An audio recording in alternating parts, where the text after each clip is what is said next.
You went into the AI software and you've made changes yourself over the Yes, last few months. I How was that have. experience? Fun, actually fun. So I would go in on, whenever I had free time, I would go in and I would essentially act like a tough customer. I think the future goal for me would be to have an actual AI answering service. I think that's probably going to be next. I know just from working with you and knowing you guys very well that you would never put me in a position to fail. So you're almost like an insurance policy on a personal standpoint. Hello and welcome. And today we have a very, very, very special guest. We're here with Patrick Vincent. He is the owner of a very large laser center in New York. And he recently took the big step in implementing AI to help manage his leads.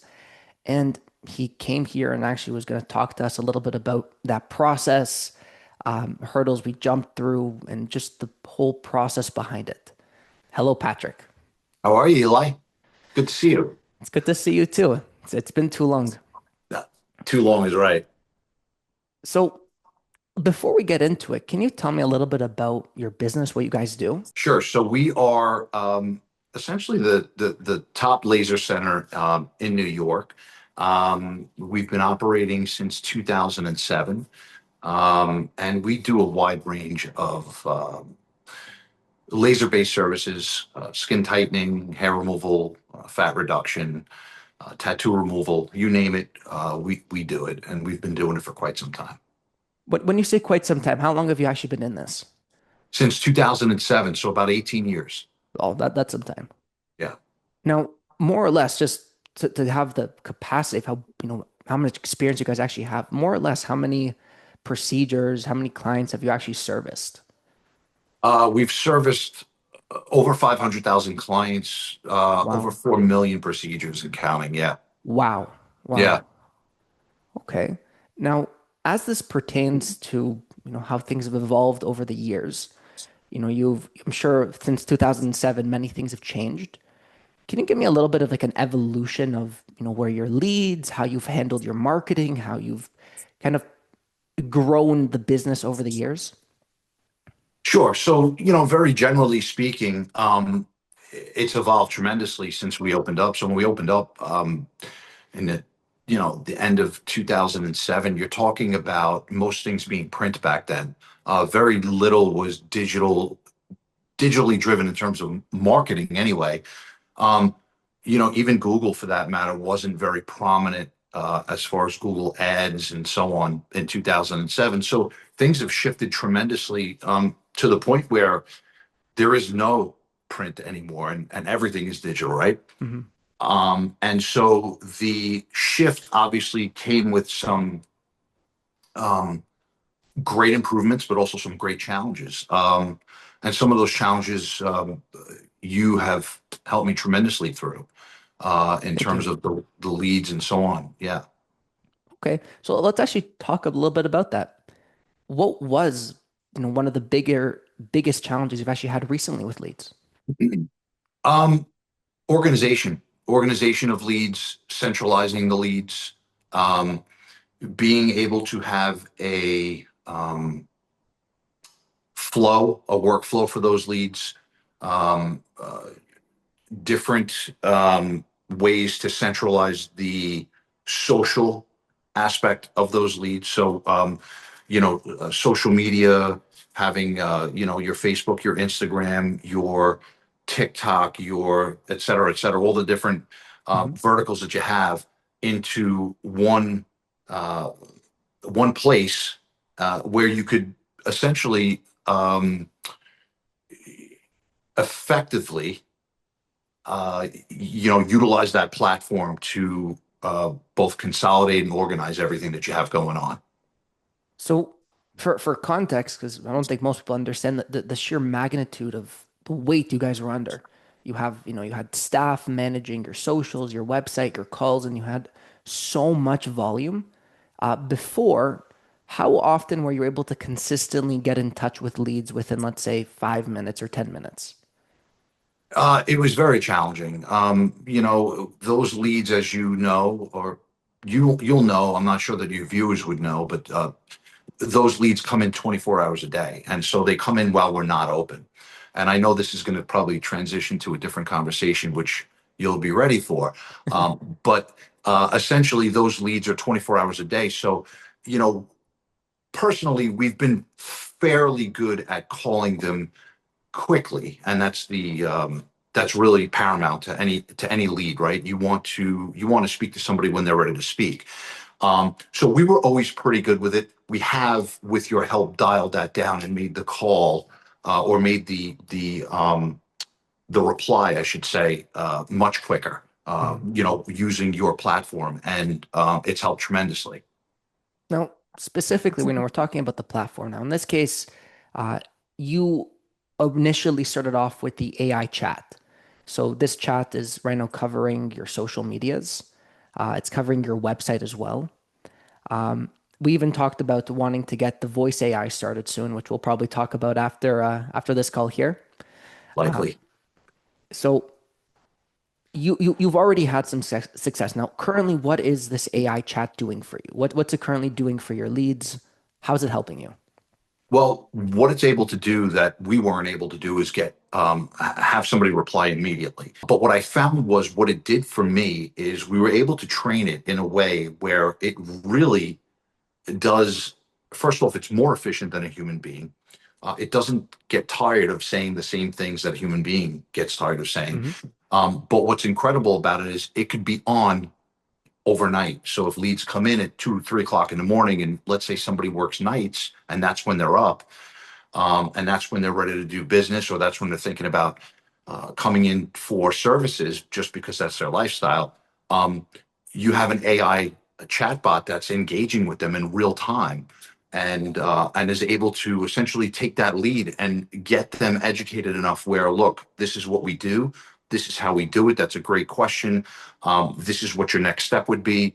And again, this is all trained by us and yourself, to do exactly what a human being would do after hours. So it's been fantastic for us, and it exceeded my expectations in more ways than one. I think you struck gold because what the biggest problem we have as businesses with higher leads, when you're at the beginning, you have no leads, you'll take anyone. But once you have, an established business, you only want qualified leads. Right.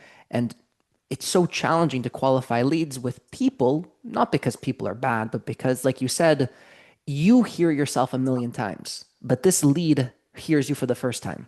That's correct. So you need to be consistent. The cool part about using an AI for this is that now you're able to have you as the business owner, you can say, this is what my perfect lead looks like. And you just tell the AI to say, this is my perfect lead. Make sure only perfect leads book appointments. And from that point on, you just let it run. Right. And again, that's something that, we're talking about the same thing in terms of just being able to have it. The automation is just incredibly important to me, because with automation comes consistency. And Mhm. that's really what we're honed in on, is the consistency of it. What would you say to someone who's maybe experiencing some issues with leads, maybe has high customer calls, chats, has lots of customers, existing customers that need support, but they think about AI and they're either scared or they're worried or just don't see it fitting in. I would say my words of optimism would be, it's normal to be scared. I was scared. I was concerned. I think that when you have the right people, and this goes for anything in life, when you're surrounded by good people, it makes all the difference in the world. And you know this already. I'm not saying this because you and I are on an interview right now. I feel very strongly about you and Lior and your team, Thank you. to the point where even when I didn't understand, my trust in you was paramount to my fear. And it's not easy for me to do. I'm a control freak. Most business owners probably are. But you made it very easy. I have to be honest with you. So I think that having good people in your corner is the most important choice that you could make. And I know just from working with you and knowing you guys very well, that you would never put me in a position to fail. So you're almost like an insurance policy on a personal standpoint. And I think you guys just do a phenomenal job. And you're what made me get into this. So I thank you. I think that you've been excellent, and I'm looking forward to phase two. Well, I really, really thank you for the kind words.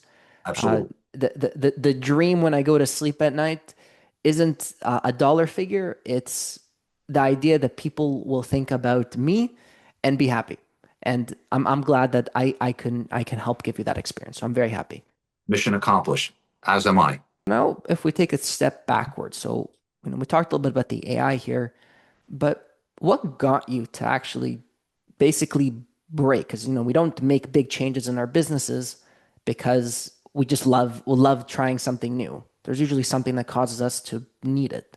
In your Mhm. case, what was that breaking point? I'm not going to say. I don't think there was a breaking point. I think, in all honesty, I think that you and your team have gotten me to a point that you were able to educate me on what it could do, how it could do it, and I was able to really understand it. And you're right. Listen, I don't think anybody really likes change, but if you don't like change and you don't adapt with the times in any business, you soon become very obsolete. So I knew that there was a change that was needed. I just wasn't initially convinced that it was going to be AI because it was unknown for me, right? You're scared of the unknown. That's a normal thing to be, especially as a business owner when you have so much riding on it.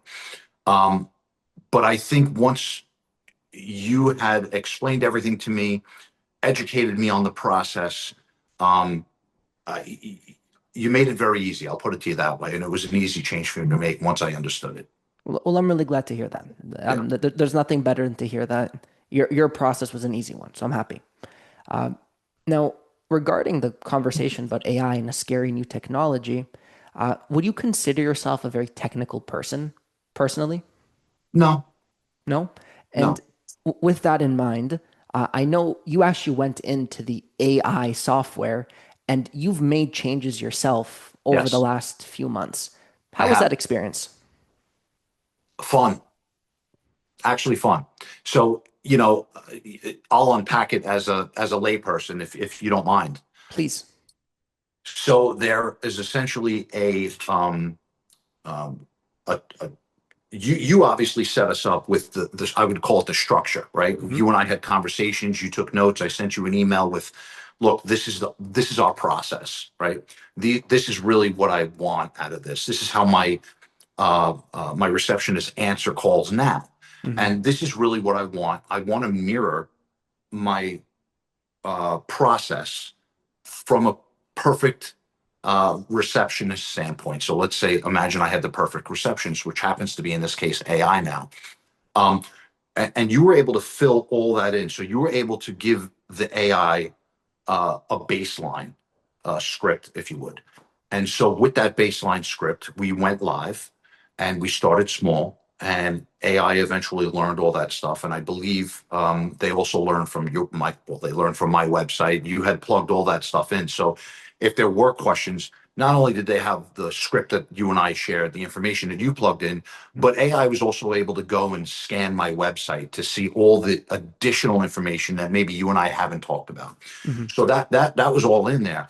Once you gave me uh, the keys to the car, and I was able to go in there and tweak small little things regarding the conversational AI, I really started enjoying watching those changes come to life in real time, and that's what got me most excited about is that wow, I'm delivering the exact message I want every time to every client with consistency, and that to me is priceless. Now, I think a big one here that at least I had, because when I first discovered this technology, you have to get first the jump of, is this worth doing for us? Because first we implemented it for our company and we had all that same fear because we also didn't even know how to do it.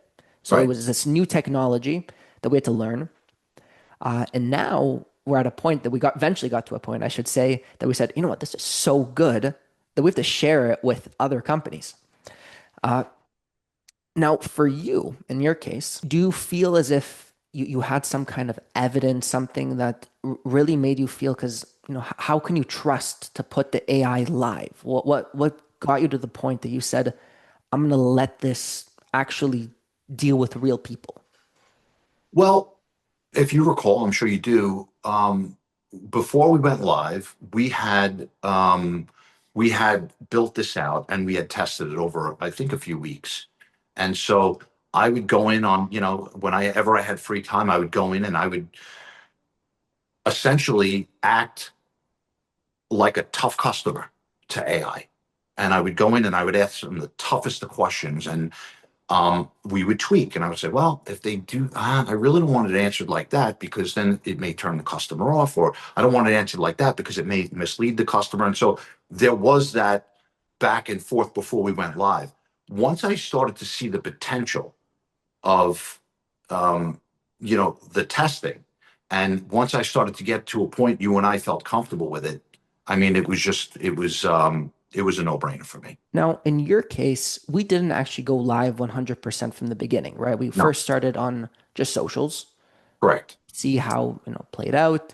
We were monitoring the chats, like That's you right. said, making small adjustments if they needed. And then eventually the big live moment was the website. Right. Now, in your case, what was your preferred call to action? What is the thing that you wanted the AI to actually do? Um, a lot of the feedback or a lot of the interaction that we have, whether it's on the website or it was social, is a ton of repetitive questions. Where are you located?